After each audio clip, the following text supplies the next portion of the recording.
మేము రిజర్వేషన్ ఏం చెప్తాను లేదు, అందుకే భయపడి తెచ్చుండ్రు, పువ్వులు పెట్టి తెచ్చుండ్రు. ఏంటంటే బీజేపీ మోడీ వస్తే రిజర్వేషన్ తీసేస్తానని. దొంగలు వాళ్ళు ముస్లింలకు రిజర్వేషన్స్ ఇచ్చి ఓబీసీల రిజర్వేషన్స్ తీసేసిండ్రు. వాళ్ళు ఒక్క మతానికే చెందిన పార్టీ, అది ముస్లింల. వేరే వాళ్ళని సమానంగా చూడరు వాళ్ళు కాంగ్రెస్ పార్టీ మాకు ముస్లిం ఓట్లు వస్తే చాలు మేము గెలిచిపోతామని. మేము అన్ని మతాలకు చూసుకుంటాము, అందరినీ ఆదుకుంటాము. వాళ్ళు ముస్లింస్ లను వాడుకునే పార్టీ. నిజంగానే చూస్తే మేము ముస్లింస్ లను ఆదుకునే పార్టీ అంటే మేము.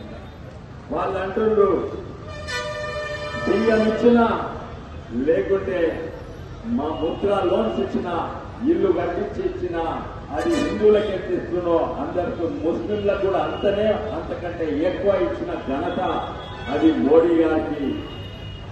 పరంగా రిజర్వేషన్స్ 100% మేము తీసేస్తాం. ముస్లిం రిజర్వేషన్ తీసేస్తాం.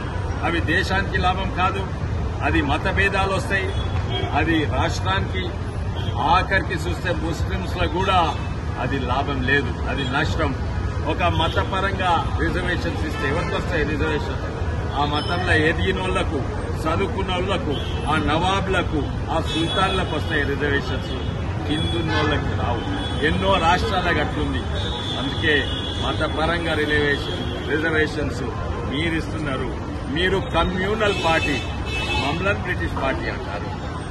మీరు ఇస్లాం నేషనల్ కాంగ్రెస్ తయారైంది. మీ రాహుల్ బాబాయ్ ఏమైండు? స్మృతి ఇరానీ కోడిపోయిండు. బుగులు బట్టి ఎక్కడ ఉరికిపోయిండు? గుట్టలకు ఉరికిపోయిండు.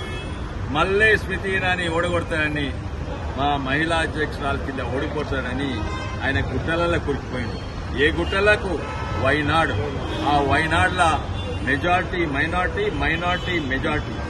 అంటే ఒక ప్రజాప్రతినిధి ఉంటే దేశాన్ని రిప్రజెంట్ చేయాలి.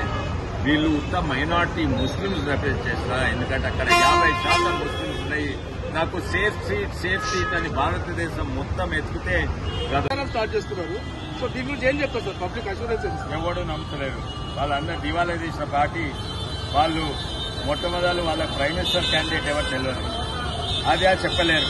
రాహుల్ గాంధీ, రాహుల్ బాబా అని చెప్తే ఉన్నోళ్ళు ఉరికిపోతుంది.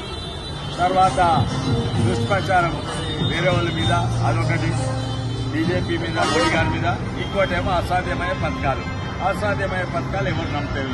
మేము 2500 రూపాయలు ఇస్తాము, 1,00,000 రూపాయలు ఇస్తాము, ఎవడు నమ్ముతారు? ఉన్నాయే పథకాలు సగం అమలైతే లేవు. మొత్తం 2,00,000 రూపాయలు ఎక్కడ ఇస్తారు? అందుకే వాళ్ళకి ఏం చేస్తుంది లేదు.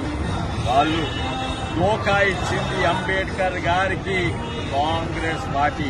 ఆయన సొంత పిఏను పెట్టి ఓడిపించింది కాంగ్రెస్ పార్టీ.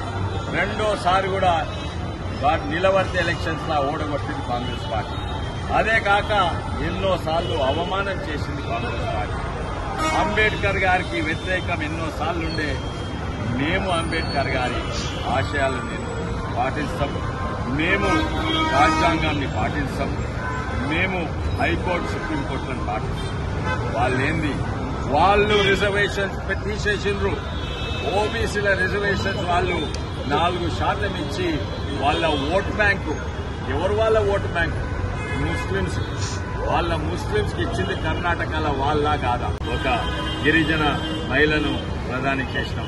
మా ముఖ్యమంత్రి ఓబీసీ, మా ప్రధానమంత్రి ఓబీసీ, మా ఇంతకు ముందున్న ప్రధాని ఒక ఎస్సీ. మేమయ్యా మీరొస్తే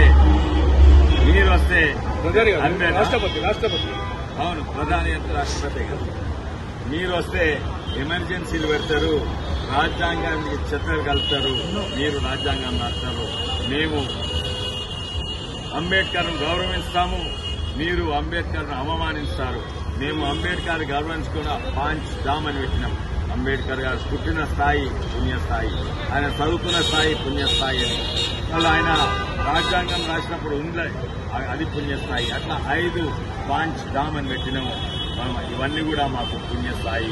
పుణ్యాత్ముడు అంబేద్కర్ అని. అంటే మీరు ముస్లింల ప్రతినిధా లేకుంటే ప్రజాప్రతినిధా? మీరు దేశానికి ఒక ప్రతినిధి ఉండగలుగుతారు. ఇక్కడున్న అభ్యర్థి కూడా అదే అంటారు, మాకు 4 లక్షల ముస్లిం ఓట్లున్నాయి, మాకు 2 లక్షల క్రిస్టియన్ ఓట్లున్నాయి అంటే మేము గెలుస్తాం. మేము మతపరంగా ఆలోచించాం. మాది జాతీయవాదం, మాది హిందుత్వ అంటే హిందుస్థాన్ లో పుట్టినోళ్ళందరూ హిందుస్థానీయే, భారతదేశంలో పుట్టిన వాళ్ళందరూ భారతీయులే. వాళ్ళని ఆదుకునేది మేము పేదలను ఆదుకునేది మేము, వాళ్ళు కాదు. బ్యాంకుల చూడు వాళ్ళు పెద్ద వాళ్ళకి లోన్స్ ఇచ్చేది, నేను ఇప్పుడు కింద వాళ్ళకి లోన్ ఇస్తున్నాను. మా సిద్ధాంతం హిందుత్వం ఉంటే మా విధానం అనుకోలేదు. మేము వారు చెప్పినట్టు ఆర్టికల్ 317 రద్దు చేసిన వాటి టెంపరీ ఇన్నేళ్లు పెట్టింది. వాళ్ళు ముస్లిం రిజర్వేషన్ అంబేద్కర్కు వ్యతిరేకం, ముస్లిం రిజర్వేషన్ రాజ్యాంగానికి, మళ్ళీ హైకోర్టు సుప్రీంకోర్టు వ్యతిరేకం. మేము ఆదుకునేది పేదలను బీదలను. మేము